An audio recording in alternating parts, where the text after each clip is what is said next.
June 21st, 2022 City Council meeting today. It is 8:30 a.m. and we will be calling this meeting to order. So if everyone could please sit down and put their phones on silent, which I'm doing as we speak. And we will start with our chaplain prayer and pledges, but I might need to wait a minute because I don't have our police department chaplain here this morning, Lorenzo Hatch, who is going to lead us in prayer and in pledges. We'll just see if he's coming through security, and if not, Tommy, I'm going to have you lead us in prayer. If you'll just wait a minute, and we'll see if he's coming in.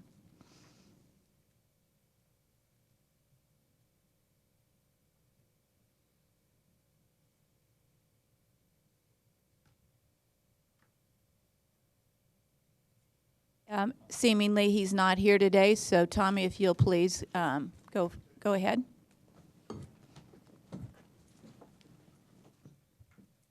Y'all bow your heads with me, please. Dear God, we thank you for another day of life. Thank you that we have the ability to be up and about.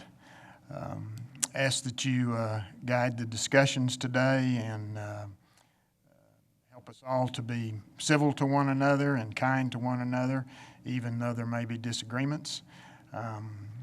Thank you for the many blessings we have. We always ask for rainfall. We need it desperately, so we pray that within your divine providence you would send us rain. And I ask all these things in your name. Amen. I pledge allegiance to the flag of the United States of America and to the republic for which it stands, one nation, under God, indivisible, with liberty and justice for all. Texas flag, I pledge allegiance to thee, Texas, one state, under God, one and indivisible.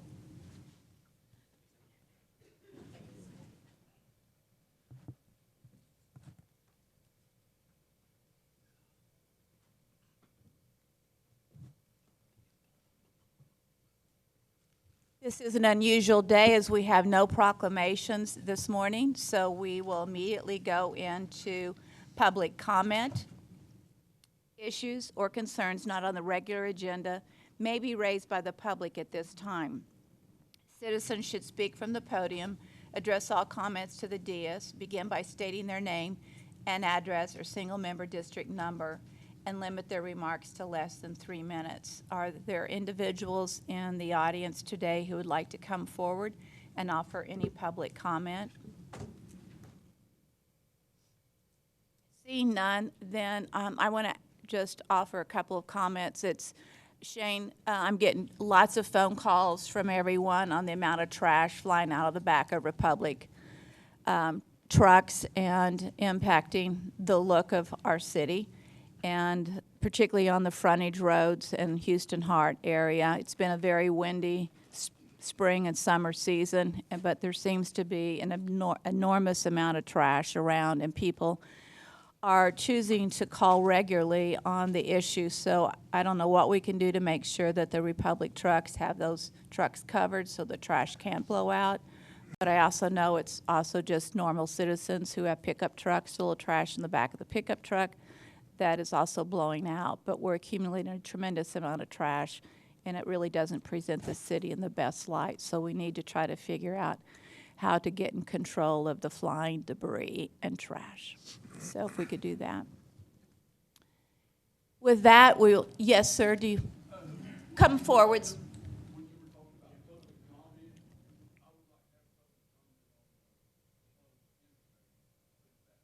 You could do that now. No, there is a reliever route on the regular agenda. So at that point, when that agenda item comes up, and that agenda item is, I'll find out which, let me, 6 is D, B, E, A, B, C, D, E, G. Okay, so when that item comes up, then if you would please come forward and tell us who you are and make your comment then. Okay? All right, with that, we will go into the consent agenda. I'm going to go by council member and ask if there's any items that council would like to pull off of the consent agenda. I'll start with Larry. No, ma'am. Karen? No, ma'am. Lucy? No, ma'am. I'm going to pull item E and G. Harry? No, ma'am. Tommy? No, ma'am. All right. May I have a motion for approval of the consent agenda with the exception of items E and G? So moved. Seconded by Harry. Any public comment on the consent agenda items with the exception of item E and G? Seeing none, we'll take a vote. All in favor, say aye. Aye. Hearing all positives, all yays, we will pass the consent agenda with the exception of item E and G. Item E, consider authorizing the city manager to execute an interlocal agreement with OMNIA, I don't know how you pronounce that, we'll just use those letters, providing the city's participation in cooperative purchases. Do we have Jeff here?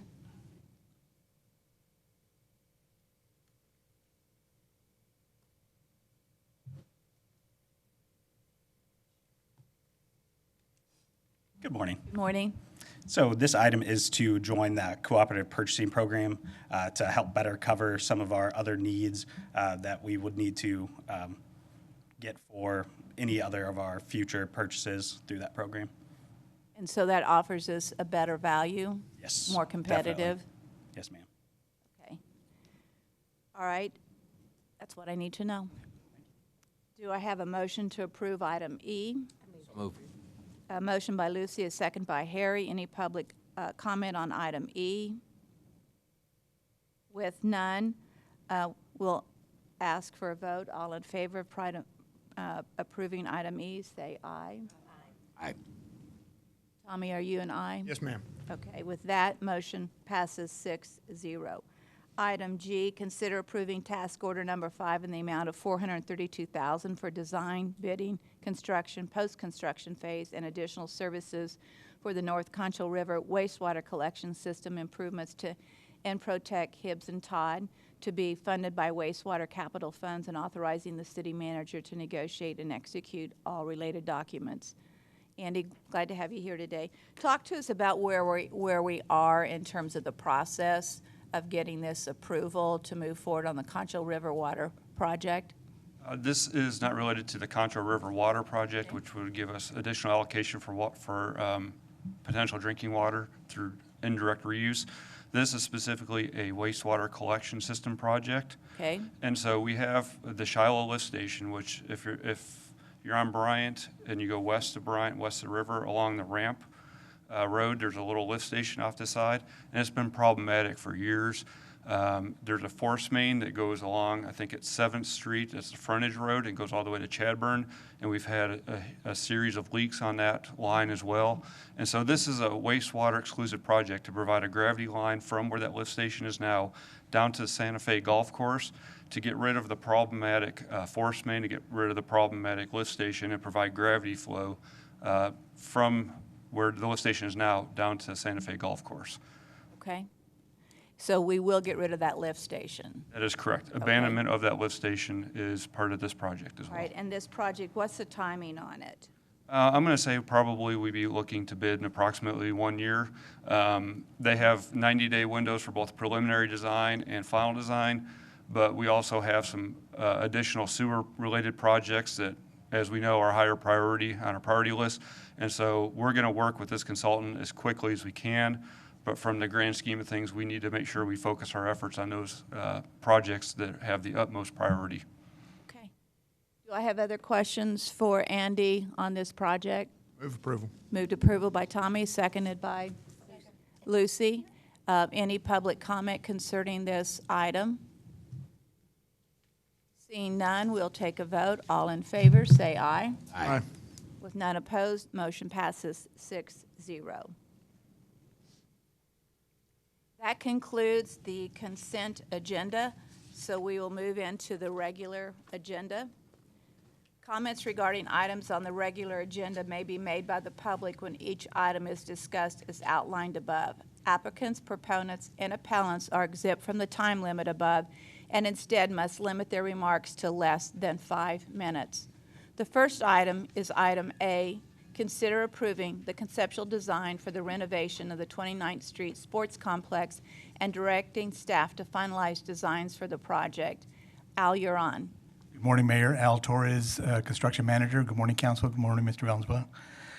We are here to discuss the 29th Street complex. I've got a little background here for some of the, I'm not sure what I did there.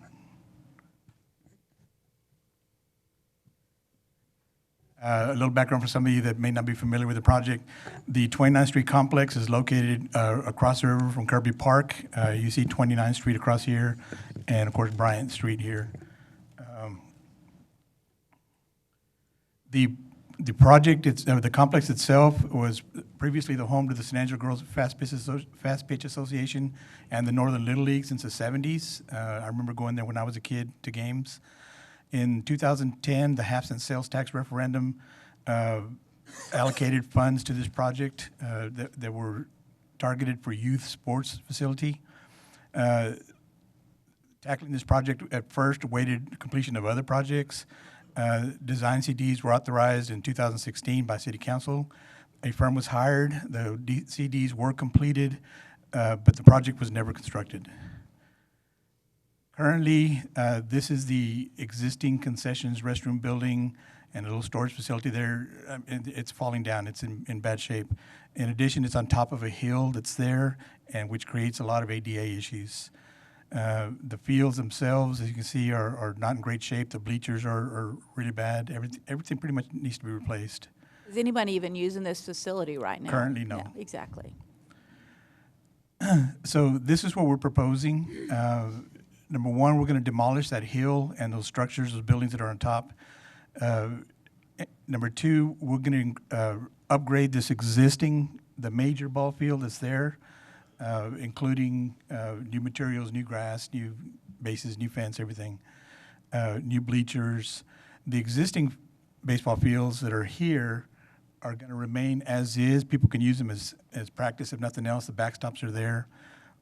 In the future, if this is a success and we have more money down the road, we can maybe develop those into additional fields. One of the important parts of this project is we're looking at connecting a pedestrian bridge to connect Kirby Park on this side of the river to 29th Street on this side. We think that that's going to really increase the value of this park. I think that's one of the most important additions to this plan. For those of you familiar with Kirby Park, it's an extremely popular place for practicing for soccer and other sports. You go out there on Saturdays and it's covered with people practicing soccer. We're going to develop some new practice fields along this flat area down here, and people will be able to come across if they're overflowing and give them some additional practice fields. We're going to clear the shoreline along there and install a little bit of riprap to help with the erosion there. To basically, an important part of that is we think visibility, being able to see that there's stuff across the river, is very important. That'll attract people to go across the street and use the facilities over here.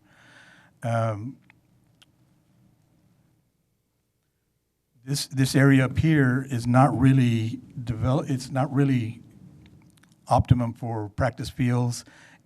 It's kind of rocky and stuff. We're probably just going to seed it with wildflowers and let it kind of grow naturally. We're going to have a new system of walking paths around this entire facility. So basically, walking is another huge pastime out there at 29th Street. So that gives people an additional they can cross and do that. Or parents that are watching their kids practice, they can walk around while they're doing that. These existing parking lots will be resurfaced. This area up here, there's actually two areas we're looking at. This first area, we're talking about, we had the idea that a new BMX track would be a good idea. You might explain to people what that is? Yes, basically, and I've got a picture here in just a minute, but basically bicycles, kids that go up and down in the hills and they, have races, and it's kind of a BMX course. Then why are we getting rid of that big hill? Mostly, yeah. Well, that's if we're going to do one of the things this. we're talking about is the hill, that dirt. We're talking about possibly letting them use that to create this BMX course. That'll save some money, reusing that What's dirt. it gonna cost to demolish the hill? I don't have the number off the top of my head, but I'll get to the slide. A lot here. of the issue with the hill is, one, the structures on it are dilapidated and need Well, to go the away. And hill's one secondly, issue, the structures are a separate issue. And the hill itself is an ADA access issue. So getting from the parking lot up to this hill and back down to the bleachers and down to the fields becomes a nightmare from an ADA standpoint. So by putting that down lower again, it helps solve all of those issues. And we can reuse the dirt in another location. Yeah, and it's not a complicated process, so it's just basically getting some big equipment to go out there and pick up all that hill and move it somewhere else. We're moving a hill. Well, we're moving. Is that what we're saying? Getting It's a we're getting hump. rid of the It's dirt. really not a hill. It's a hump. Yes. And we can't really use, I think you were suggesting maybe use the BMX there, but that's basically just one hump is what Rick was saying. We're talking about a bunch of little hills in a track, so it's a very different concept. It's a good idea, though. They didn't have those in Kansas, Mayor. We had lots of dirt, Flat. no hills. No hills. Not in western Kansas. Exactly. Number 14 on here shows a new toilet. There it is, a little red dot right there. We are showing this as an alternate because that's something. There is a set of toilets at Kirby Park, but it's a long ways from here to over there. So this is going to get a lot of use. This is a community park, so we're looking at possibly adding a toilet there. So Restrooms. yes, restrooms. And then the BMX track, what I started to say is there's a local group that Carl has been in touch with. They have agreed that if we provide them the space, then they will build the track itself. So we're talking about providing them the dirt, but they will do the work to provide the track. And if it's a big hit, which we think it might be, it is in other cities, in other towns, there's another big flat area here that we could potentially in the future use either as more practice fields or a larger, more official BMX race track. Because this is really more of just kind of a practice, fun BMX course, but actually creating a BMX race track with the ramps and the finish lines and all that. So that's a space where we Does can it not potentially make do that. sense to design that into it as we're looking at this plan, just to make sure we're utilizing the existing design for the BMX? We could look at in that, addition yes. to that, because I hate that you just design a little bit with the potential. I think it ought to be designed as a project and might I have. could certainly look at doing that. The thought was that even if we build the bigger one farther down, they would still have the other one as a practice field for them to go out there and warm up and practice. You wouldn't connect them as one big one. Probably not. So this is an example of what that pedestrian bridge would look like going over to, looking across to Kirby Park. I think that's fabulous. This is what I'm talking about for the BMX track. So. And maintenance of that track, I'm not sure how to go back on this, but maintenance would be handled by that organization that's running that. The costs, you can see that rehabbing the fields, the bridge, the BMX, bathrooms, walking trails, design fees, total cost of $1.485 million.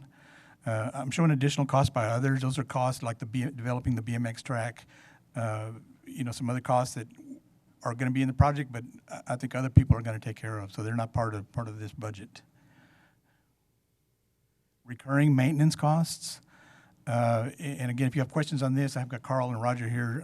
They'd like to address this, but basically, personnel, annual additional personnel costs, operating costs, a total of $93,000 a year, personnel and maintenance costs.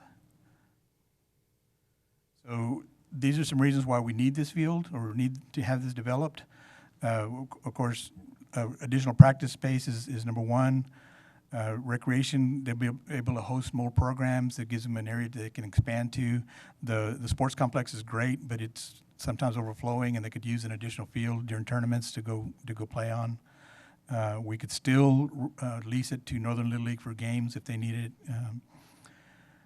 The USACOE, we lease the land from them, and we lease it for recreation, so we need to continue to show them that we're using this land for recreation. Otherwise, we could have issues with them down the road. again, we have a lot of different youth sports that will be able to utilize this. Introduce a new youth sport opportunity with the BMX, the additional trails, an expansion of space for Kirby Park. Basically, we're expanding Kirby Park. Carl, I don't know if you have anything you want to add or just. Well, why don't we, I have a couple of questions and then certainly some discussion on the maintenance and operating costs. But one of the issues when you go out there is certainly 29th Street itself, which is really rough. Right? So the question mark is, we're going to do this park, which, again, I support. It was approved as part of the plan with the half-cent sales tax, so it is something that the public said we want and supported it, so I'm excited about that. I think the bridge is key to this park, and I'm excited about that. I'm excited that we're adding this BMX element to it and making it more dimensional, as well as the walking, hiking trails. But in order to get to it, you got to take 20. I mean that off when you come Riverside off Golf of Course. yeah, when you come off at 29th and go up to it, it's kind of rough. In conversation with Patrick and his group, that is in the works to be redone in the next year or two. So And what is the timing on this project right now? we're probably talking about completion in about a year, depending on some factors. You know, how quickly we can get people on board and stuff. So it's pretty immediate. Yeah. Yeah, Lucy, please. Hey, Al, I just wanted you to go back. The mayor had touched it briefly where this money was coming from, but I'd like for you to explain to the public as far as that this money was specifically designated for this sports complex. I'll let Carl address that because for the he's fact been that- involved with this from the beginning. The fact that we may get the questions of, hey, y'all are fixing this when we don't need to be fixing that, and they don't realize that money is allocated just for that. I can But probably remember, answer. it's COSA Or retention, DC. To get very specific about it, COSA DC manages the half-cent sales tax fund. And these dollars have been set aside specifically for this park. And it's been sitting there for how long? 10 years? 10 years. So this is not a new project that all of a sudden we're talking about and looking at the money. The monies are specific for this project and cannot be used for any other project. It was voted on by the citizens, and that's an important part to understand. That's correct. This was a key citizen request to have this area. And I'm glad we've delayed it to a certain extent because I think having new ideas come to the design from what the original design was broadens the aspect of the park and makes it a lot more dimensional for more individuals. So I think the time frame on this has been good. Right, with the development of the sports complex and the complex that was done on College Hills Boulevard by private citizen changed the focus of what's needed out here, what's necessary, so that allows us to, like you said, broaden the scope and introduce some other stuff that I think is going to be great for this area. I think it's great. Do I have other questions? Yes, go ahead, Harry. Just a real quick comment. I know that Councilman Thompson and I visited this probably four years ago, this complex, and we talked about this. What I really like about not only rehabbing this area, but I like the connectivity back over to Kirby Park. And I think that will open it up for many more people to be able to come over to this facility. I certainly would be interested to know, from Patrick's perspective, Mayor's question is, when is that road going to be fixed? Because it is pretty rough. It's tough to have people go up that particular road.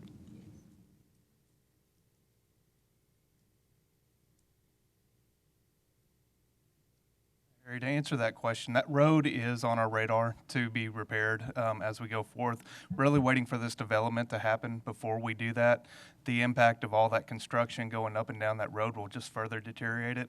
Let's get it to that point, and then we'll come back and we'll rehab that road so that we don't have that major impact on that road at that time. So, I agree with that, and I appreciate the fact is that, but as long as we're going to work on it, when this is done, I think it's an opportunity for us to do what the citizens asked us to do several years ago. Yep. Agreed. Carl, you want to come forward and talk to us about the operation maintenance costs? Or somebody? Morning, Mayor. Good City morning, Council. Roger. I'm Roger Hovlock. I'm the Park Senior Manager with the City of San Angelo. So the maintenance cost that we are estimating, initially, we're going to need some startup capital equipment, whether it be vehicles. I believe you'll have y'all's list in the packet here, but we're looking at mowers, trailers, different things like that we're going to need to properly maintain that site. I am proposing to actually try, instead of asking for a full-time employee for that position to take care of that site, I have proposed to city management that we consider looking at turning my seasonal position that is out at the sports complex right now.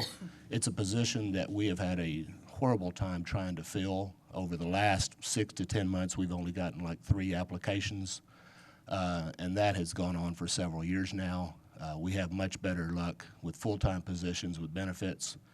So what I'm proposing is actually filling that or converting that position into a full-time position and then using that person half-time at East 29th in the mornings and half-time in the afternoons at the sports complex. And that way it could benefit both, and I don't have to be asking for a full-time position. I already have a little over $14,000 budgeted for that seasonal position. And so it knocks it down from about $40,000 down to about $23,000 or so for that position. I think it's a great game plan, and I appreciate you looking at it holistically and coming to I think it could game plan. benefit both. Yeah, I Both, think it's and great. as well as save some money on that end for that. As for the other maintenance cost on an annual reoccurring basis, obviously you'll have the position that we just spoke about. But there's other things: water, overtime, equipment, vehicle cost. All of those things are listed. We're looking at roughly $70,000 a year for that. About half of that is water. About $35,000 was what I'm estimating for that. Are we looking at any level of having sponsorships, selling sponsorships or naming rights for this Yeah. facility? Carl, did you want to cover that? Okay.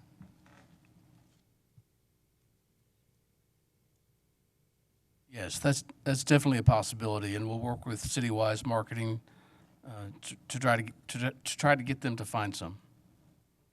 Thank you. Any other questions from council? Larry? Yes, ma'am.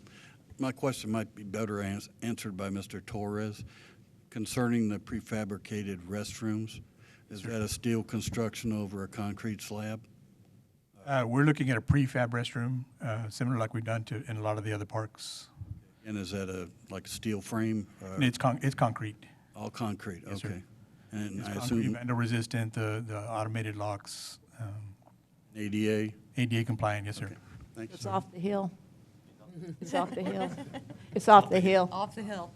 In this case, the restrooms are not included in the cost estimates. That would be something that would be considered later. He just wanted to note where they would be placed if they were ever put in. So not in the cost estimates now, right now. Well, no, They would have to be. I have them in there. Okay, the cost. They would wasn't have there. to Okay, be. then I'm But we're correct. gonna- I thought- Community- That's my mistake. I thought Yeah. they were conceptual because that's we part of it, but have we're- restrooms across and we would decide later. But right now you We have are them going to added list it in. as an alternate, so we can have that Yeah. decision I'm later. sorry, No, my they're bad. They're there. in there, they're just as They're an in alternate.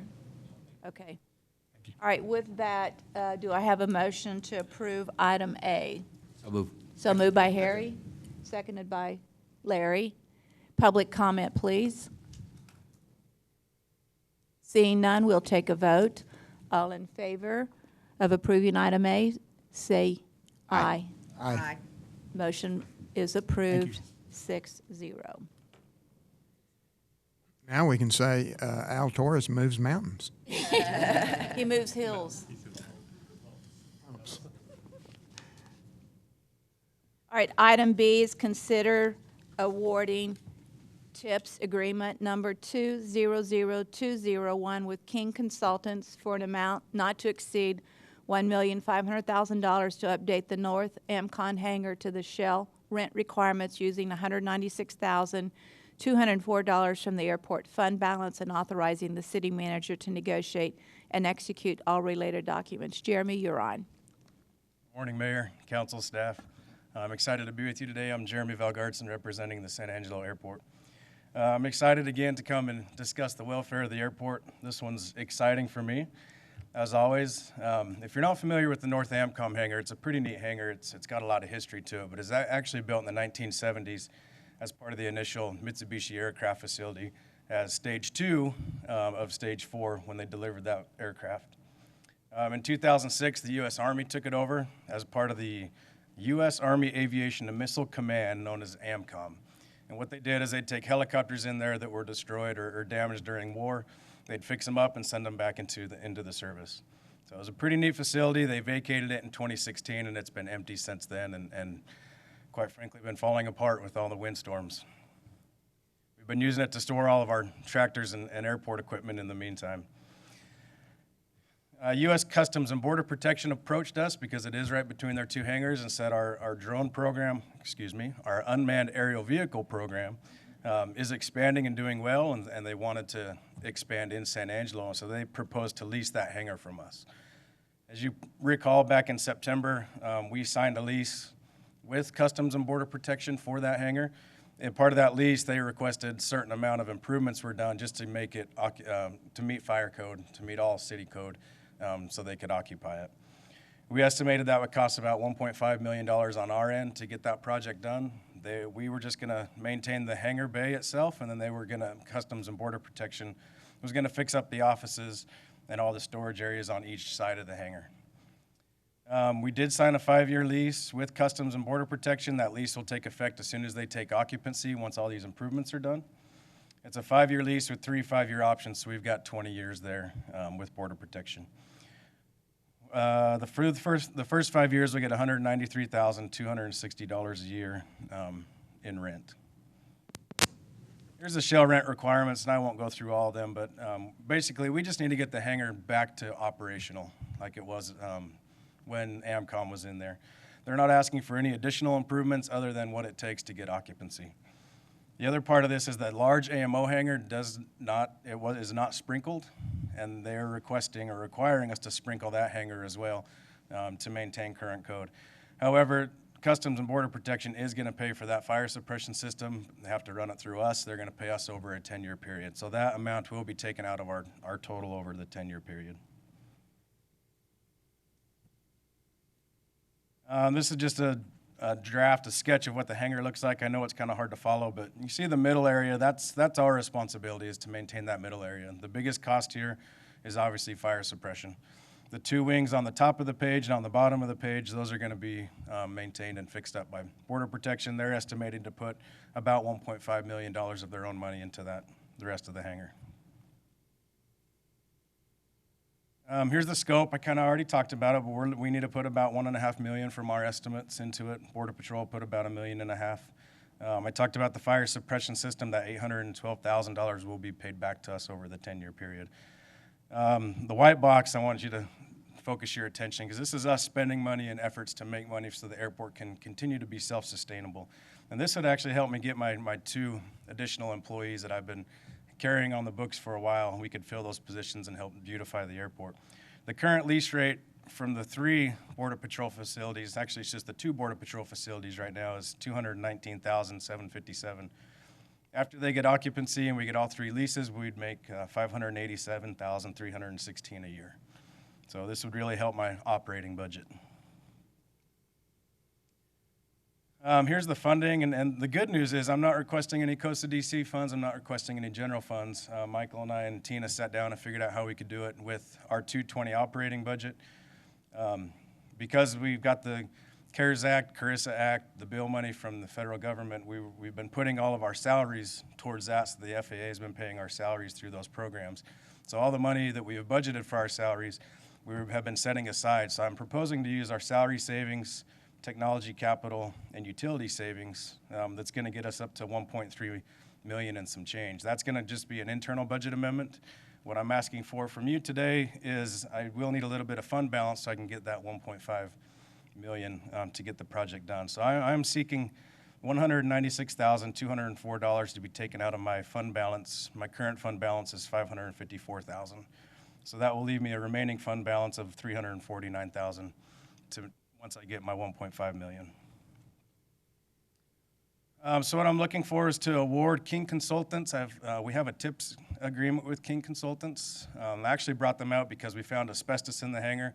They have to remove the asbestos, and then he said he can do the rest under his TIPS agreement. So I'd like to use King Consultants so we can get on it quickly. His estimate's about 1.47 million. You know how things are going today, so I'm requesting 1.5 just in case there are any overages on anything.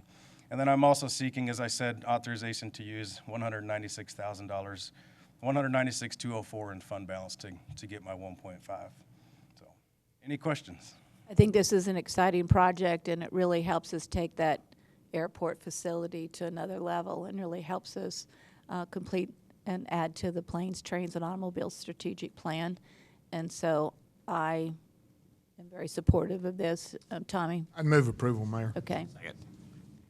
Any public comment?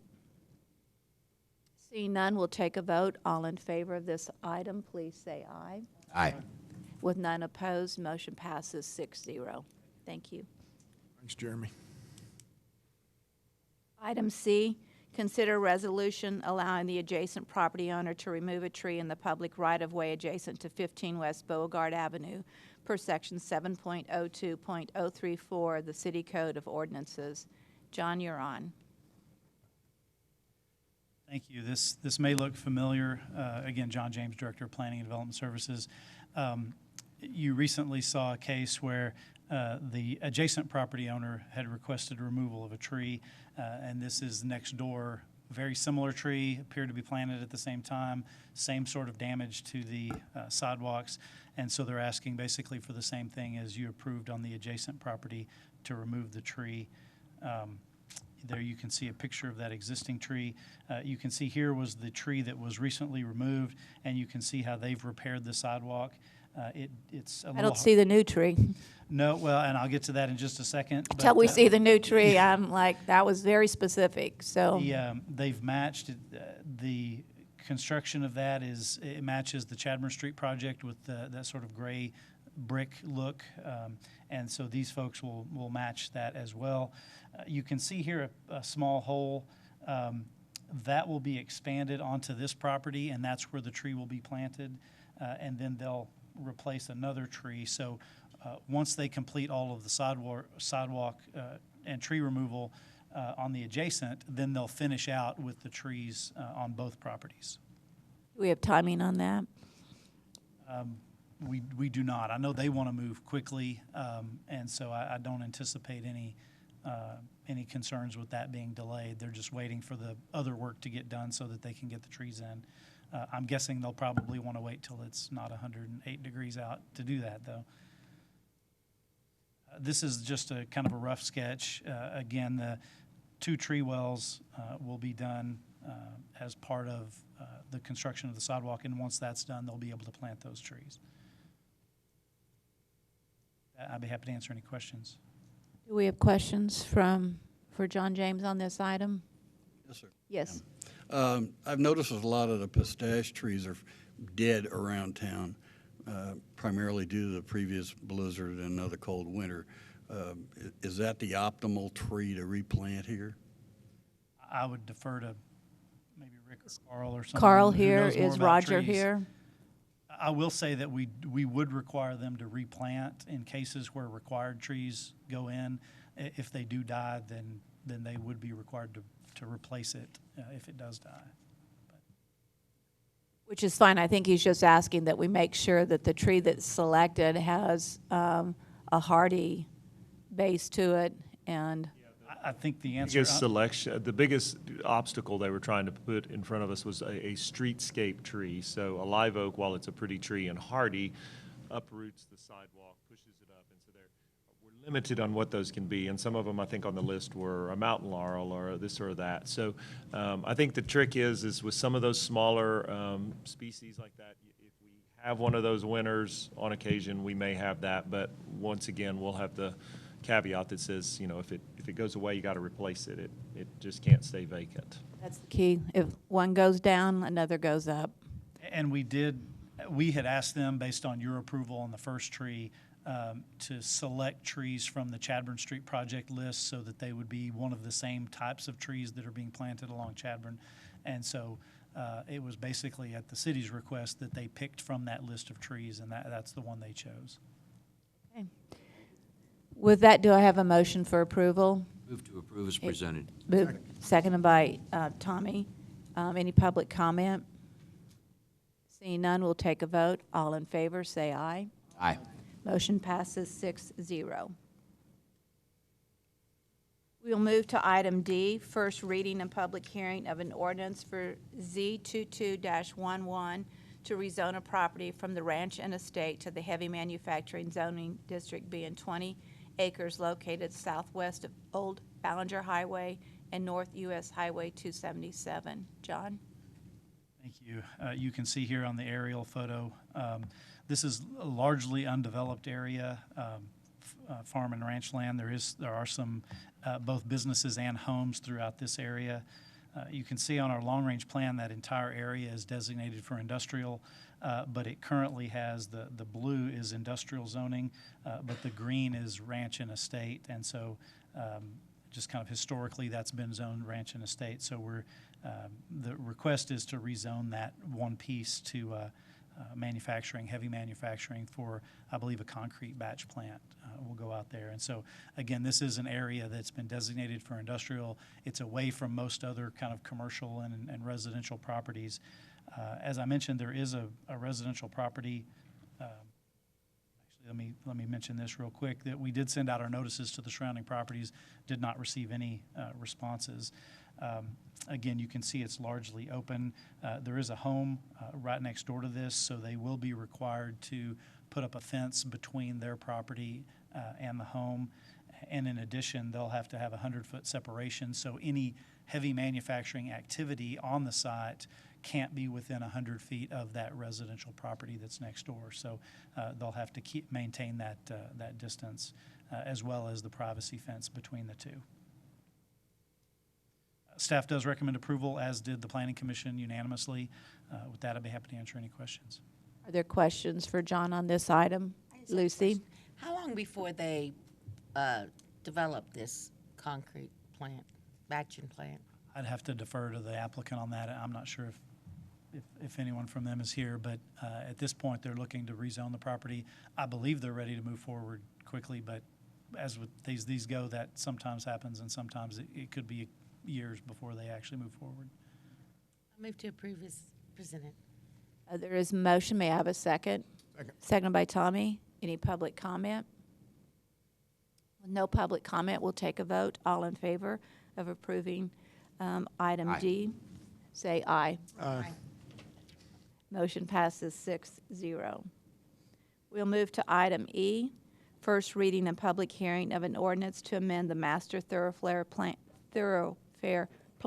to add the proposed northern alignment of the future interstate highway corridor located north of FM 2105 and connecting from US Highway 87 on the west to US Highway 277 and US Highway 67 on the east.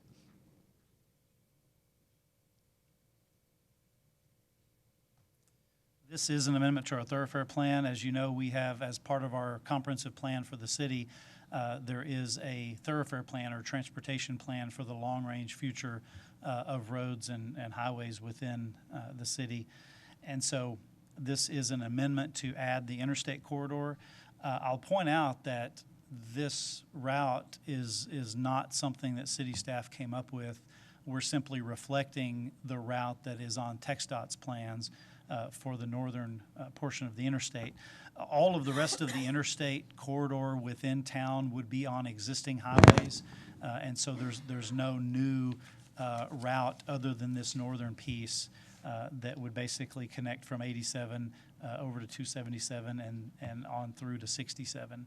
And so I know you'll hear some opposition, and while I appreciate the opposition of the neighbors in this area, again, we're simply trying to reflect on our future plans what TxDOT is deciding about this corridor. So in order to get the route of this changed, that would have to be done through the TxDOT process and the Federal Highway Administration as part of that interstate corridor. So we really have no control over where this is. We simply would like to get it on our plans so that as future development happens in this area, it's recognized on our plans. And, for example, somebody. TxDOT had several public hearings and meetings on this proposed reliever route. I believe so, and I'm not familiar with all of the dates of those, and if they may have been completed or there may be future public hearings still to go. I'm not 100% sure about that. But yes, this is a TxDOT process, and they've gone through. There were multiple alternatives that they looked at that looked a little different. They were all roughly in a corridor like this, but they had different options, and this was the selected option. And so again, if for example, someone on one of these properties came in to develop a residential subdivision without this route being shown on our maps and on our plans, we would have no way to avoid somebody building a house right in the corridor. And so this is kind of a future planning tool to ensure that it's on our future plans. I think I've pretty much said all of this already. But again, this is reflecting it in our thoroughfare plan. We did send out notifications. This is an example where there are no required notifications to be sent out. We have historically always sent out to the affected property owners anytime there is a change to the thoroughfare plan that would affect their property. And so we've continued to do that in this case as well. I know that's a little frustrating for the property owners, particularly in this case. When it's a collector street or an arterial of the city, that really is your decision to decide where that goes. And so their input really can make a difference. In this case, again, we're just reflecting the TxDOT plans. At this point, it's the TxDOT plan which they have approved. This is really not something we have the authority to change. That's correct. The only thing we could do is pass information back to TxDOT with any concerns that citizens have or that you all have. But the route at this point, I don't want to say the route's set, because until they start construction, it can always change in the future. But this is their current conceptual map for this route. Staff does recommend approval of adding this to the thoroughfare plan, as did the planning the planning commission did not recommend approval. There was a tie vote 3-3 on a motion to recommend approval. They were sympathetic to the concerns of some of the property owners in the area, and so the 3 that voted against it weren't comfortable adding this to the plan at this point.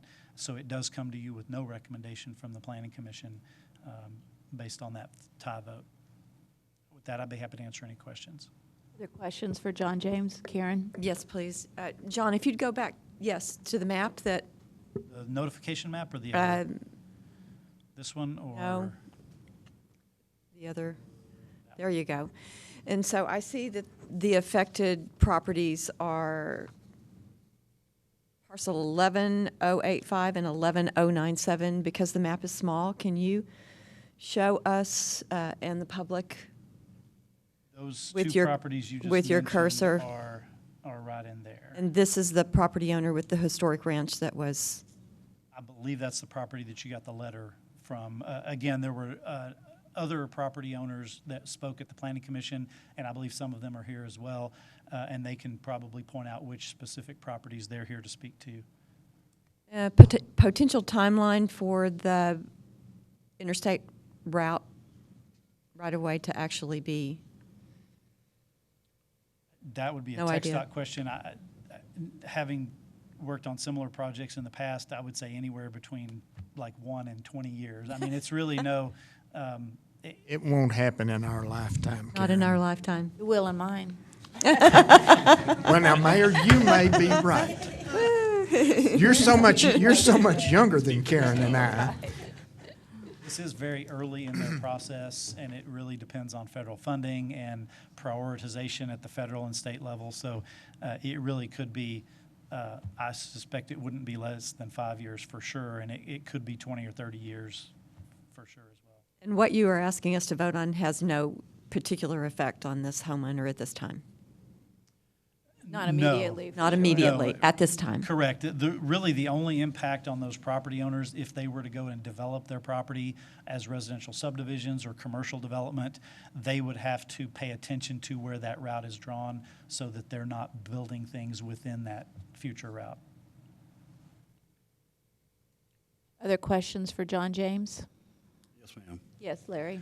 I'm trying to figure out how and what our voting on this does. Let's just presume that we vote it down. Does it make a single bit of difference in terms of what TxDOT has planned? No, it does not. Now, I mean, obviously, that information would get back to them, but really, they have their own process to determine where these go and the timing and all of that. Really, the only impact would be we, the city, could not prevent development that might hinder that future route. And that's the main reason of having it on the Thoroughfare Plan, is so that future development in that area can accommodate that future route. The strategic plan from TxDOT for the future I-27 interstate corridor is that individual communities would start their own projects. So we would start our reliever route project. At some point, Lubbock would have theirs done, Sonora would have theirs done, there would be one for El Dorado, one for Cristoval, Loop, et cetera. And then there would be a day where they start to connect the reliever routes to the actual development of the interstate. But the first plan is to create the reliever routes.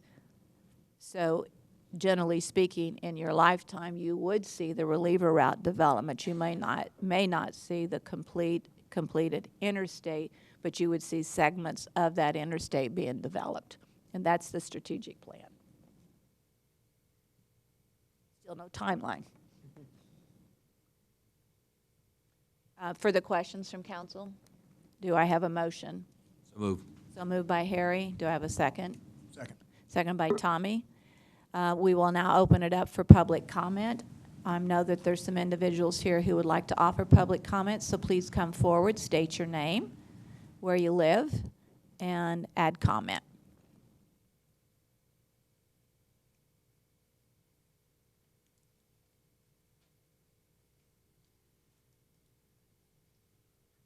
Good morning. My name is Morning. Charles Book. I'm from Miles. The land that I have under concern is on the corner of 208 and Red Creek Road. Do any one of you here have a special keepsake that's from your family? This land that I'm concerned about has been in my family since 1943. That's 79 years, 3 generations. My grandparents bought it and made it through the drought of the 50s with little or no help from the government. It's like a wedding ring, a special gun, a keepsake. It has no difference. This is no different than some of the old buildings that are here in San Angelo that we try to save. Both the land and those buildings are keepsakes. They are historical and believe that they have a desire to maintain our history. My family has already given land for the Ivy Water Line and the LCR a power line, both of which were bad deals. We've already given twice, really don't want to give again. The proposed interstate will cut this piece of property in about half. Some acreage on both sides of the interstate. My concern about the safety of my family crossing the interstate, not to mention what excess we will have to the other side. This farm has maintained conservation practices, and that interstate will destroy that, and it will cause drainage issues coming into the north side of San Angelo. Another concern is the trash. Oh my goodness, the trash that's coming off of the highways. I have a place that's beside Highway 67. About twice a year, we have to pick up trash. Bottles, corn sacks, diapers that are blowed out in the field. Continue. Finish your thoughts. There's an old roadside park there that the state has abandoned. People still use it for a dump site. I see some problems on Houston Hart, Bell Street, Main Street exits, Chadburn exits. All that stuff concerns me. When the Ivy pipeline came through, they damaged our keepsake. When the power lines came through, they damaged our keepsake. Now the state wants to break it in half. When they cut this thing in half, there's not an upside for my family. That's. Thank you. Please come forward. Good morning. My name is Jerry Don Moss. I'm a Llano County Commissioner. And as you know, we have this school land right out there on 87. And I'm not real sure, it's not real clear if this is going to affect us or not. It looks like part of this property or part of this new road would go across some of that school land. And we are very opposed to it. The public hearings that TxDOT has had, we weren't aware of. I just want to let you know today, or this morning, that we are opposed to that. And Mr. Miller, I believe he's wrong. It does matter how you vote today, because if you agree to this, TxDOT is fine with it. I've stood up to TxDOT several times as a commissioner. I've been a commissioner for about 18 years in Llano County, and it does matter if you vote to stand up for your constituents and their property and their rights. So I would urge y'all to not approve this amendment on here and instead send a resolution or something to TxDOT opposing this change. Thank you. Thank you. Further public comment?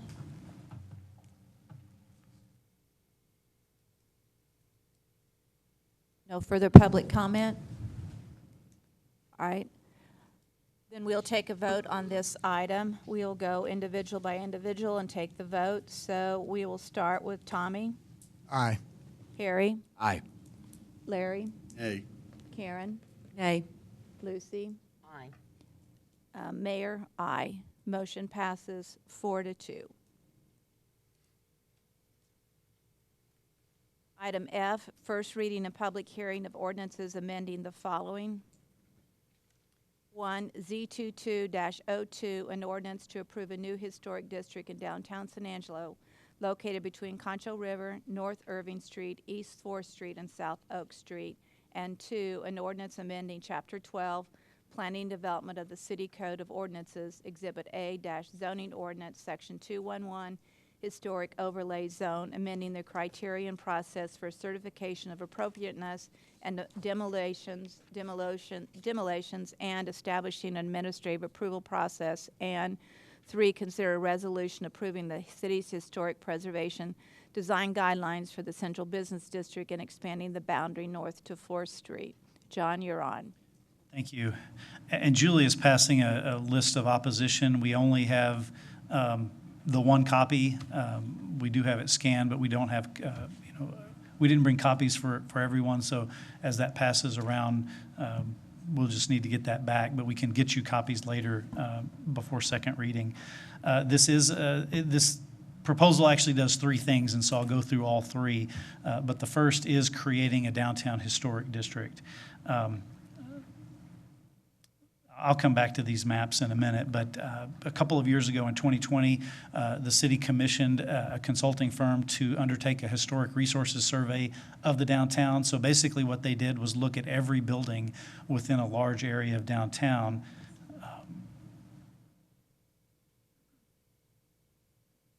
And so this is, you can see everything in the black boundary was the boundary of the area. They looked at every building, and it's hard to see on this map, but in your packet's a better map.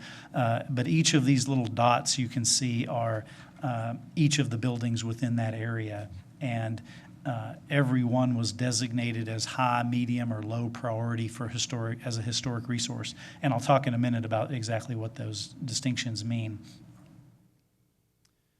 This boundary here just shows the different boundaries. The purple boundary on the outside is our downtown design district. That's where any buildings' exterior improvements are already reviewed through a process. But the historic district basically takes that to another level in terms of not just looking at general design and compatibility, but specifically looking at the historic character of those buildings. And so, again, each property, each building within that area was designated high, medium, or low. High means that it's a building that contributes to the historic character of the area and is also eligible for National Register of Historic Places, which is a national registry of historic buildings. A medium means it is contributing to the historic character, but for whatever reason, it's not eligible for National Register. And then the buildings designated as low are those that really aren't contributing to the historic character. Either a building that's been modified so much that it no longer maintains its historic character, or a new building that has been built, within the last 50 years. So again, there are three proposed changes that we're looking at. One is creation of that new historic district. The city's ordinances already have a procedure and rules and regulations for a historic district. To this point, most of that historic zoning is on individual properties. So one property owner wanted their business or building designated historic, or at some point in the past, the city designated it historic. But this would be a similar kind of overlay, but for a larger area. The second thing we are looking at is amending the criteria for a certificate of appropriateness. That's actually what the approval is called. If somebody wants to make exterior changes to the building, they have to go to the Design and Historic Review Commission and get a certificate of appropriateness. And I'll talk about what those amendments would do in just a second. And then finally, adopting officially the Historic Preservation Design Guidelines. We've had those since 2010. The Design and Historic Review Commission uses that as their guidance for reviewing and approving changes to buildings. But we're bringing this to you for two reasons. One, to just officially endorse it, but also we're amending the boundary of that to make sure it includes all of the area within this proposed historic district.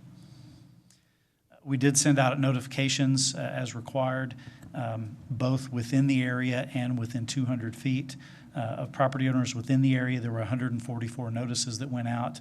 That should actually be 8 now. We got another notice in support just yesterday, but so 8 owners in support and then 12 in opposition. And then within the 200 feet, so they're not affected by this, but they did get a notice, 1 additional in support and 2 in opposition. So again, the historic district is just this area in red.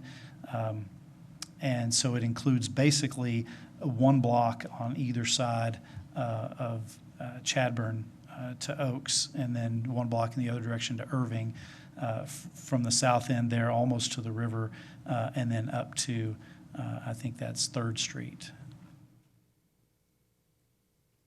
And so one of the changes that we're looking at is for low priority properties, they would not be subject to the certificate of appropriateness. Since they're not deemed to be contributing to the historic character of the district, we didn't believe that they should be held to historic design standards. So they would, for those properties, the rules really wouldn't change for them. The only change for those low designated properties are for demolitions. They still would have to get approval to demolish a building that's within the historic district.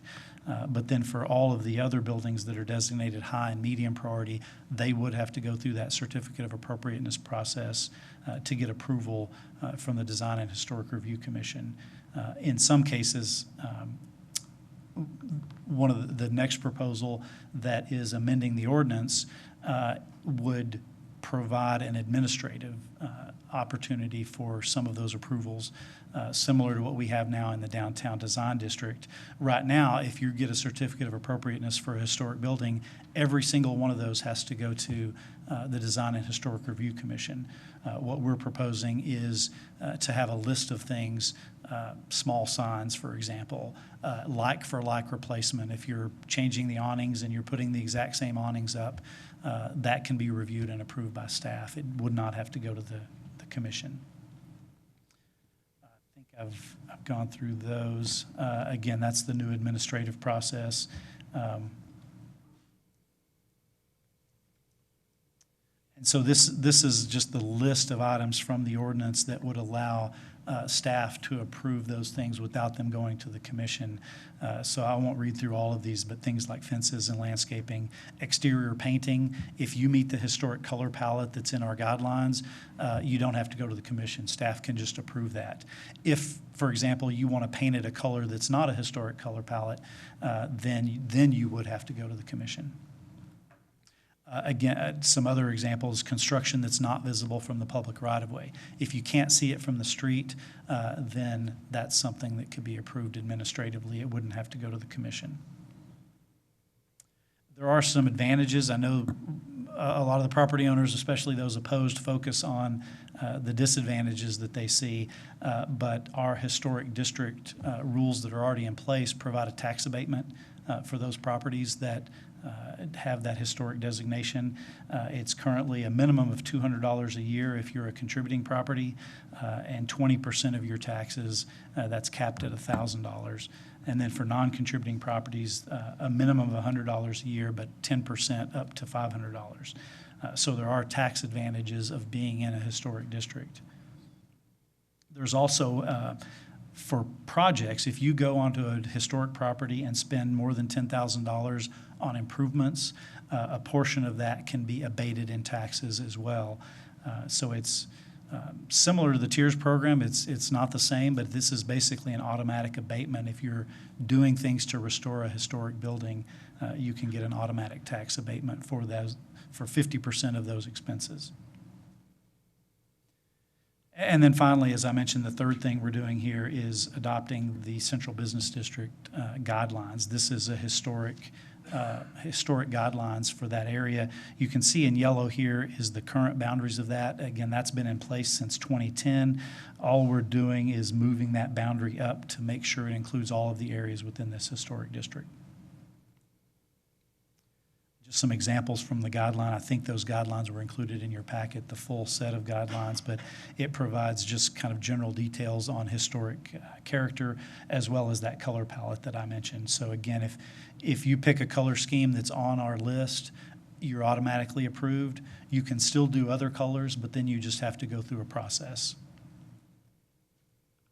So staff is recommending approval of all three items: the adoption of the historic district, changes to the ordinance, and adoption of the guidelines.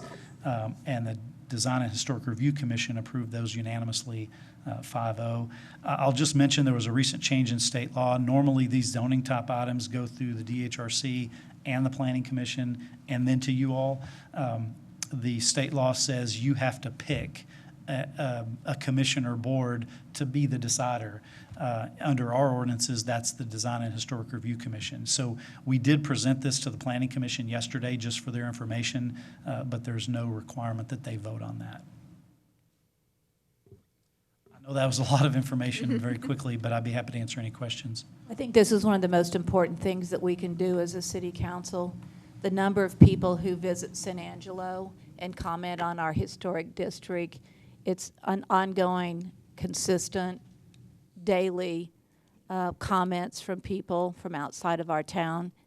And they always use one of the greatest examples they give is Midland, who is not preserved or given any thought to their historic buildings. They've torn them down left and right and left and right. And the amount of people from Midland who come here and say, thank goodness that your city understood the importance, your citizens who owned the buildings downtown and spent the time, money, and effort to do it, makes your city so superior to our city because you have something. If we don't take care of our history, preserve our stories, preserve our heritage, and just let it continually be torn down, then we are doing a disservice to all those who came before us, the historic buildings, and an important, really, really important asset to the city of San Angelo, and that is our historic downtown. That's why people come to San Angelo and visit. You hear a lot about Diane Bays talking about 51% of the sales tax dollars come from outside the city.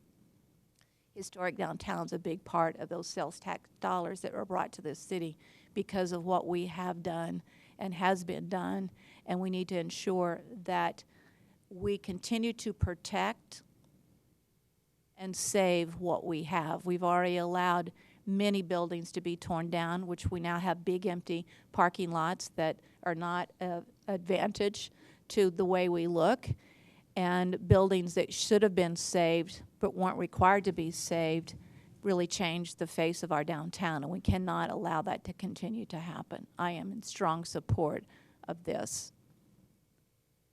Any other questions or comments from City Council? Harry? Yes, Yeah, this is one of these things that that I started working on certainly shortly after I became a council person. We really have to make sure that we're doing what necessary to preserve what we've got downtown. I agree with the mayor. We really, if we'd had this in place 3 or 4 years ago, some of the buildings that have been taken down recently would not have had that. We wouldn't be in that particular position. So I support this, and I'll make a recommendation that we approve as presented. On all three, right? Yes, ma'am, all three. Do I have a second? Karen Ma'am, seconds. I have a question. Oh, wait, sure. Just a question of clarification on your low historic designation. If the individual chooses to repaint the building, is he compelled to use the palette? Well, no one is compelled to use the palette. Now, as I mentioned early on, all of these properties affected are already in the downtown design district, so they already have to go through a review process. For the paint, again, that's administratively approvable if it's on the color palette. If it's not, in the case of the historic district, again, that would have to go to the commission. But in terms of paint color, this change really doesn't affect it because the rules are basically the same for the existing downtown design district and this historic district. So for paint, this really doesn't reflect a change in terms of regulation. Thank you. Right, I have a motion and I have a second. The floor is open for public comment.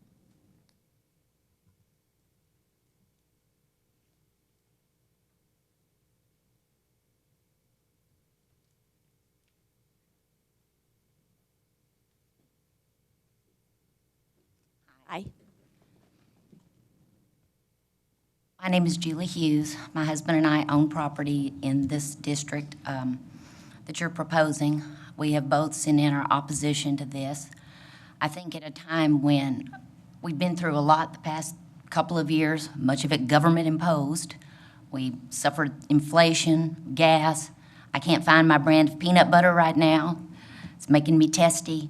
But the idea that the only thing we have to do at this point is add another layer of unelected bureaucracy to people, subject them to this after what we've already been through. I really think you think that taking downtown back to the 19th century is progress. I don't see that as progress. I see individuals who own their property making their own decisions about their property.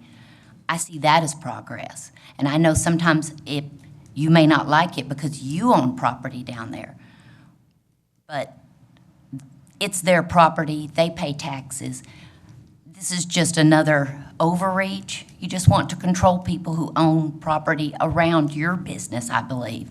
And you don't represent tourists from Midland. You represent the citizens and the taxpayers of San Angelo. And it just never ends. It's always another grab for power. It's always, you know, most of our property values went up.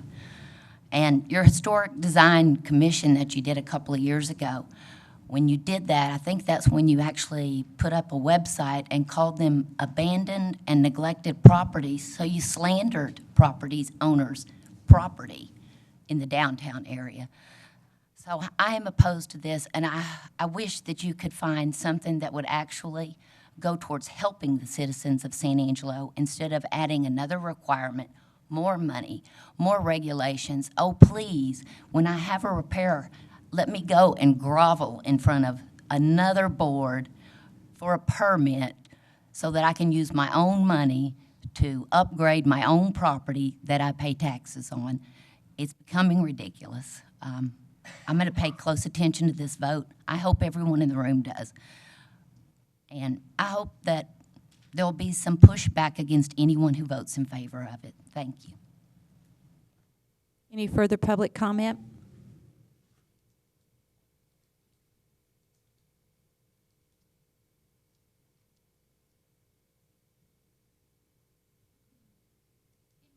Good morning. Molly McClellan, Mr. Thompson is my councilman. I do believe in preserving history. I do believe that that is a treasure. However, I think you also have the responsibility to consider private property rights.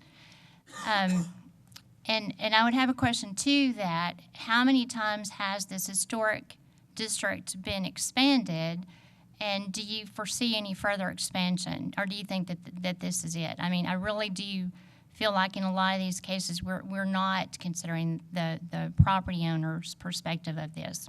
Thank you. Thank you. Further public comment?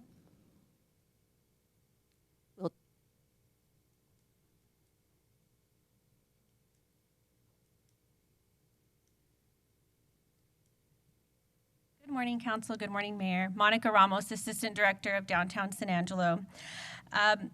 Since 2019, from 2019 to 2021, Downtown San Angelo has seen 19 new businesses. And this year for 2022, so far, we've seen 8 new businesses. So people don't have a problem coming in to our historic downtown with the existing overlay zone that is already in place and putting their products and services out to the public. Downtown San Angelo is an attraction. It's the hub of our city. It's the heart of our city. People come here to shop, dine, visit the art, and most importantly, visit the historical appeal of our downtown.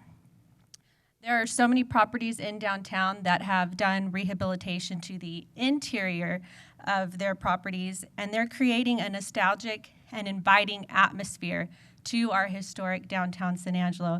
And I'm sure they've seen many customers come in and they feel that this is something that is an attraction for them to come and visit San Angelo. It is a fact that tourists that seek culture and history tend to spend more money than those that travel for leisure. Some good examples are Fredericksburg and as well as Marfa, a tiny town of Marfa, who does have a historic district and was recently recognized on the National Historic Registry of Places. They have visitors from all over the world, and it is for their art and history. I believe that the process of the historic district will be more simplified, and of course it only applies to the exterior of the property. So I believe that this will have a positive impact on our city of San Angelo and as well as our downtown to help it continue grow and bring tourism and dollars to our city. Thank you. Thank you. Any further public comment? Seeing none, we'll take a vote. All in favor of approving? Before everybody votes, we just wanted everybody to know that this does require a supermajority of the council, so that would be a 6-0 vote today. Thank you. We'll take a vote. We'll start with Tommy. Aye. Harry. Aye. Lucy. Aye. Karen. Aye. Larry. Aye. Brenda Gunter. Aye. Motion passes 6-0. We'll move to item G, first reading a public hearing to amend the budget ordinance for the fiscal year beginning October 1, 2021 and ending September 30th, 2022 to delete a firefighter position and add a civilian position. Chief Patrick Brody, you are on. Good morning, Mayor. Good morning, Council. Patrick Brody, Interim Fire Chief. So our item this morning is basically a little housekeeping for the fire department. We received notice from our EMS instructor that he is intending to retire. Unfortunately, we do not have a person within our department that meets those qualifications. The big qualification would be EMS coordinator, and that process takes about 2 years in order to get certified for that. So my recommendation is to reclassify one of our uniformed positions to civilian. Do you have a screenshot for this? No, ma'am. No, ma'am, I don't. It's in the background information. But public watches Oh, I this see. I meeting. got you. So, like I said, my recommendation is to reclassify one of our uniform positions to civilian. That'll give me the opportunity to cast a broader net to find the most qualified, certified personnel to lead our paramedic program into the future. Do we have questions for Chief Brody? I'd move approval, Mayor. I have a motion and a second. Any public comment considering this item? Seeing none, we'll take a vote. All in favor, say aye. Aye. Motion passes 6-0. Thank you. We'll move to item H, first reading and public hearing of an ordinance amending the budget for the fiscal year beginning October 1, 2021 and ending September 30th, 2022 for fuel and materials due to inflation. Tina? Morning, Mayor. Tina Darsky, Director of Finance. I just have, oh, that's the wrong one. I don't know where my slide is for this one, but this is just, you know, in light of recent changes in gas prices, the Fleet Services Fund is short on their budget for fuel and materials, and so we are looking to increase the budget by $500,000 for gas and oil and $400,000 for materials. That is coming from our Fleet Services Manager, Ryan Kramer, and he thinks that that should get him through the end of this fiscal year. For the other, so that revenue source comes from other funds that use those services, as well as some external entities that we help as well. So the internal departments and funds will find existing savings within their budgets to supply that revenue source to the Fleet Services Fund. My question is, we approved at last city council, I think, a $4 million fuel. So why did we approve $4 million on the 7th of June, and now we have a $500,000 request? I'm concerned about this. This will help fund that contract, but I'll let Patrick come and speak. Yeah, we should have. That should have been how one those big are related. presentation at one time period. There shouldn't be two separate items with two separate conversations.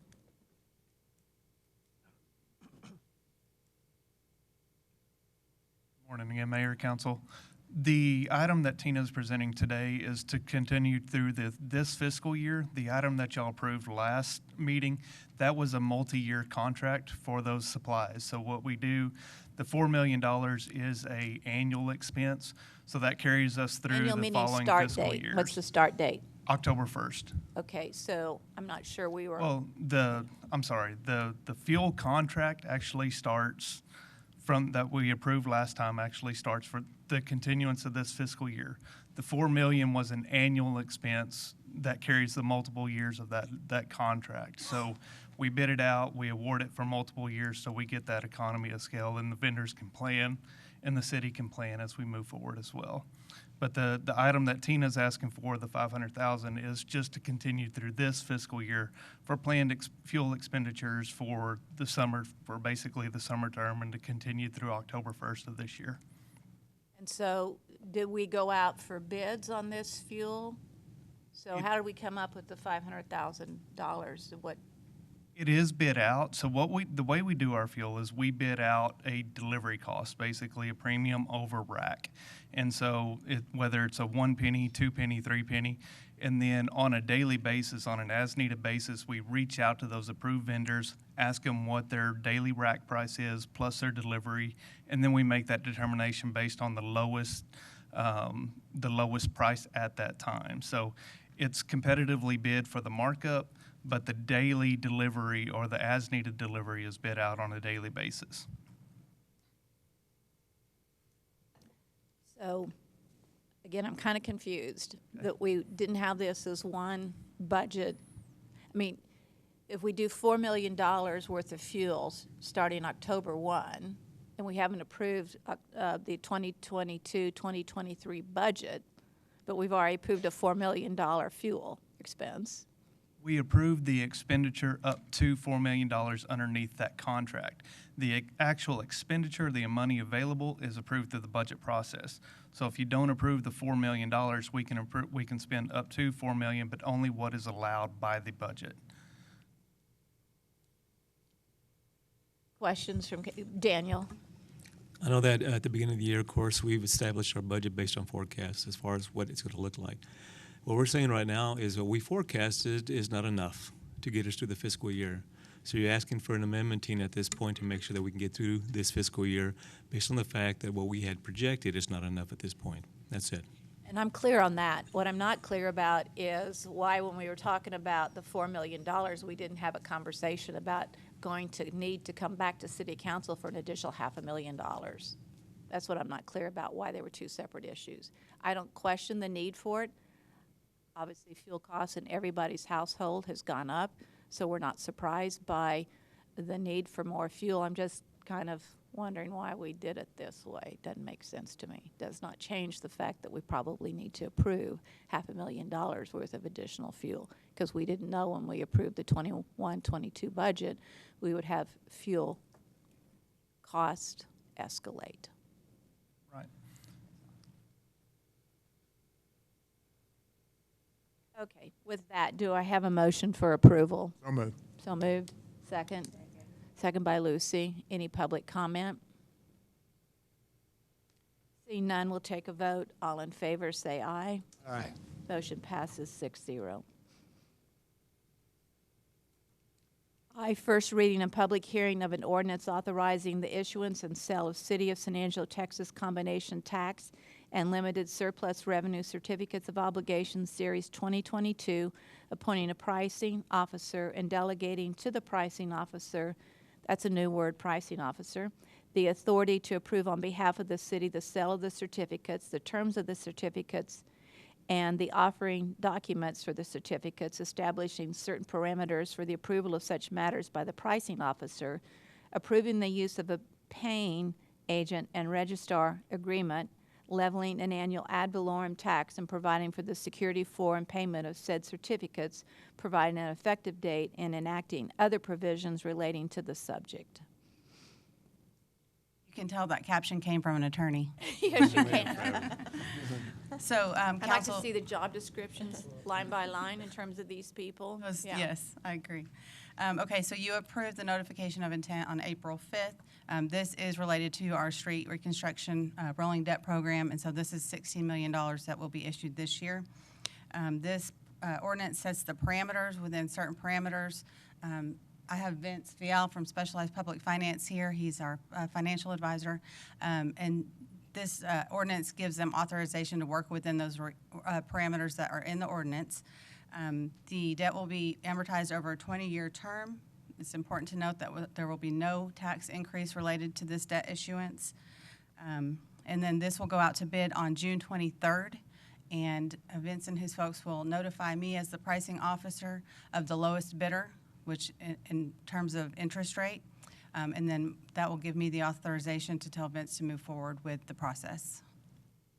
Based off of our past having some very low tax rates, what are we, I'm assuming we are assuming that the interest rate will not be as favorable this go around. Let me have Vince speak to that if you don't mind. You couldn't anticipate that question was coming, did you, Vince? Mayor, council members, good morning. For the record, my name is Vince Viel. We're the municipal advisor for the city of San Angelo. As Tina said, we're going to go up for bid on the COs Thursday. We're going to get bids on the interest rate from bidders in the marketplace. Rates have gone up over the last few weeks, as you're aware. We still have this $16 million in the model for the city. We anticipate no tax rate increase as a result of this because this is our ongoing rolling debt program. We issue these COs for street purposes as our tax base grows. The strategy behind this is to keep our tax rate constant and not increase our tax rate for debt service. That's what we need to know. Yes, ma'am. Questions for Vince while he's up there? Any other questions for Tina on this item? I think you were given a lot of information ahead of this meeting to review. So with that, do I have a motion for approval? Move to approve. Lucy, and seconded by Harry. Any public comment? Seeing none, we'll take a vote. All in favor, say aye. Aye. None opposed, motion passes 6-0. Item J, discussion and possible action nominating citizens to a charter review committee. And Julia, you're on for this. Yes, ma'am. Every 2 years, the state does allow a city's charter to be amended. Our charter was last looked at in 2015, so this is a legal charter review, and we just wanted to know if the council had an appetite for that, and if so, who they would like to appoint. So you're saying that should there be any items put on a November ballot, that it cannot be put on a November ballot without a city charter review? No, council can authorize something to be put on a ballot, but a lot of times councils will appoint a committee. That way they get outsiders' perspectives instead of It's just not required. staff. It's not required. Does council have an appetite for creating this charter review committee? I'd like some comments. Oh, Harry, please.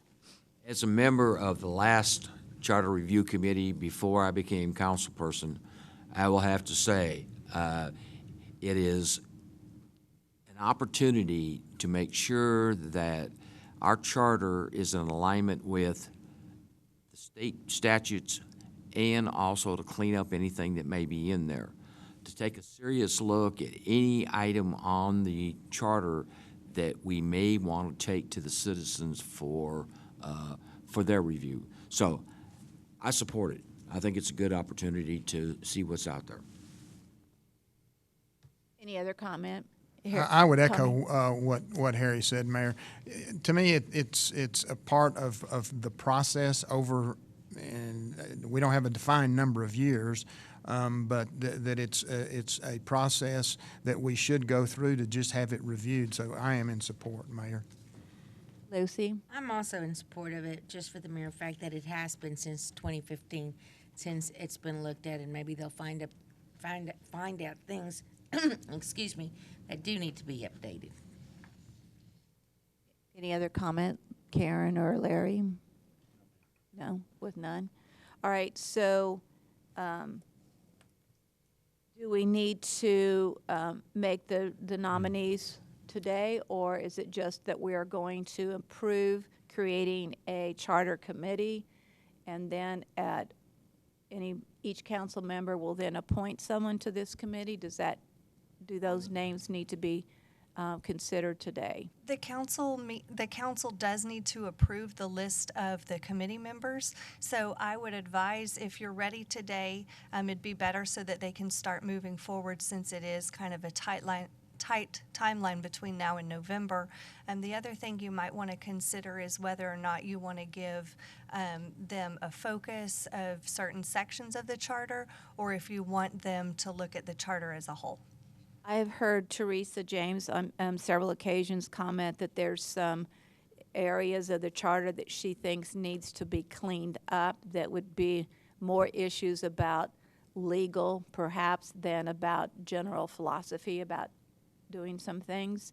So if we put together our own charter, how does legal interact with this charter committee in adding or overseeing or answering questions for this committee? I actually was coming on board last time we had a charter committee, so I think I made one meeting and then they gave their recommendation. Julia and I, throughout the years, have been marking things in the charter as processes have come up for clarification. We can just present those to the committee and say these are the things that need to be cleaned up from a legal perspective or a process perspective, just so they're aware. But if there are other specific areas for focus, I think that would be appropriate to delegate to them. Mayor, if I may? Yes, please, Daniel. So, and what Teresa said is correct. Of course, the city staff can make a recommendation based on our study and our review. One of the areas that's come up, and it's come up again, is the review specifically for the chief of police, elected chief of police, or appointed chief of police. Really, the charter committee nominees that we'll be talking about here in just a little while, what I would love to see happen is to ensure that this group has an opportunity to do an objective evaluation, research on the topic or the merits of an elected chief versus an appointed chief, and come back with a recommendation. I do believe that the individuals that are listed, that we'll name here in just a little bit, are an objective bunch. There's a great representation in there to include one from the police department. And we just want to make sure that moving forward, that the recommendation is made is a solid recommendation that the city council can act on to call that vote if necessary. So on that particular subject, would there be a separate committee PAC that would work to go out and educate and communicate to the public the reason for? No, ma'am. Specifically, the charter committee is only going to be reviewing the charter itself. The discussion on that would be from a different group if that ever comes to be. But on our end, what we're trying to do is just to establish a committee right now that'll do the research to give their recommendation so that the city council can make a decision by August to either move forward with that election or not.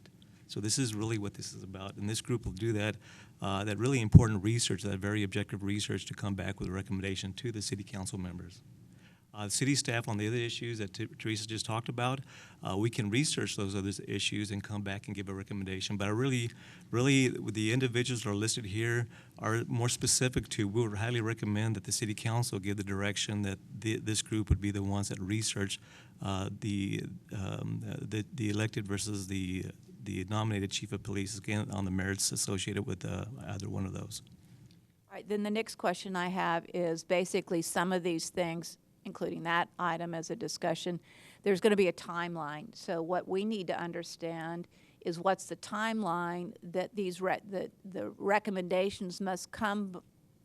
I don't guess, do we approve the recommendations from this committee? So the ballot language would have to be approved by the city council no later than Monday, August 22nd. So we've really given this committee a month legitimately to sit and meet and talk and discuss. So it's going to require a lot of immediate meetings and action because you would be running out of time. So this is a timing issue. It is a 2-month timeline, Mayor, and we would expect that the charter committee members, we would expect that would meet on a weekly basis until that recommendation is made by them by the August 22nd timeline.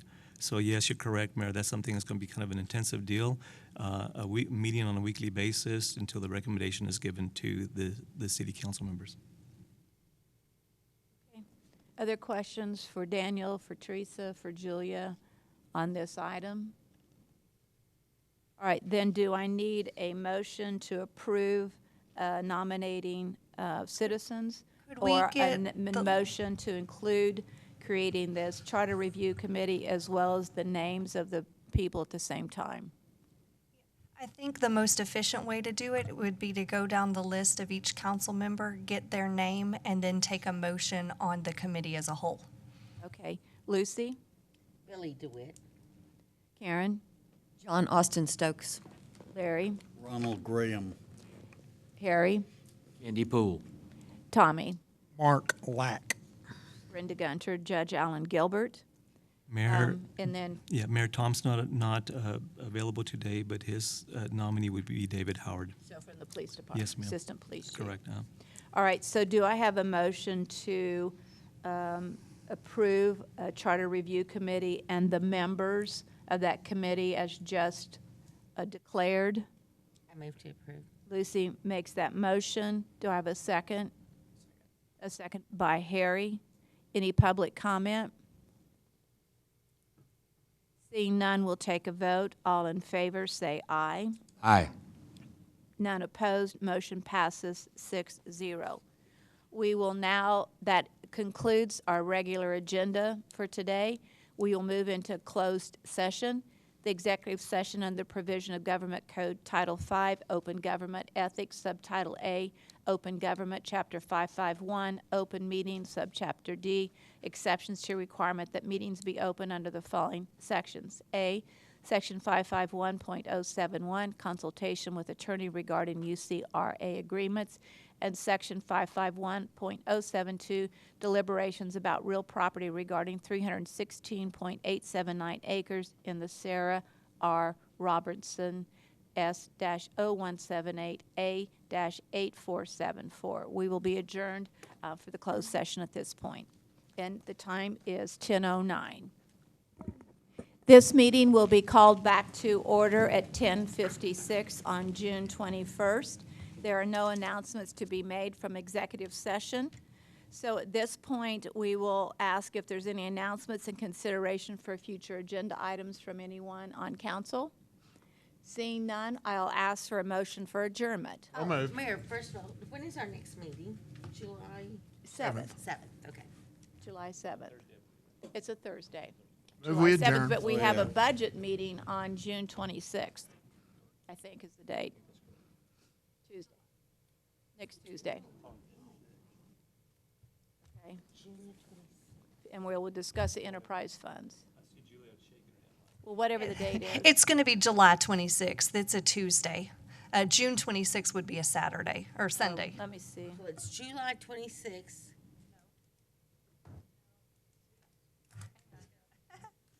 Sure we're all on the same page. So our next city on. normal meeting will be on the 7th of July. And then we have right now planned for the 26th of July, the enterprise funds for the city budget. The date was right, Mayor, it was just a Yeah, good month. and so. then we have city council on the 2nd of August, and then the budget for the general fund on August the 9th. Okay? All right, with that, do I have a motion for adjournment? Move we adjourn. Okay, in a second? Second. All in favor, say aye. Aye. Motion passes 6-0. We are officially adjourned at 10:58 p.m. I mean a.m. Yeah.